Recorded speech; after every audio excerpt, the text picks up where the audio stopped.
ఋషికొండ.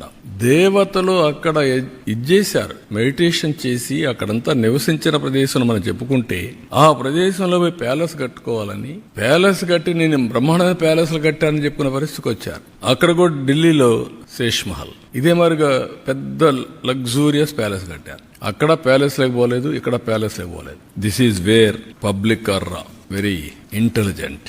ఇక్కడ మాట్లాడితే ఇప్పుడు కూడా మాట్లాడుతున్నారు. 10 లక్షల కోట్ల రూపాయలు అప్పులు చేసి మేమేదో ఇచ్చాం మీరు ఇవ్వలేదు అనే మాట్లాడే పరిస్థితికి వచ్చారు. ఎంఆర్ఓ ఆఫీసులు తాకట్టు పెట్టి, లిక్కర్ని 25 ఏళ్ళు తాకట్టు పెట్టి డబ్బులు తీసుకొచ్చి ఇచ్చి మళ్ళా మీరు అవన్నీ మాట్లాడుతుంటే ప్రజలకు గుర్తుండవనుకుంటే ఇది చాలా పొరపాటు. ఇది అందుకే ఇక్కడ కూడా బటన్ నొక్కే కార్యక్రమం సక్సెస్ కాలేదు.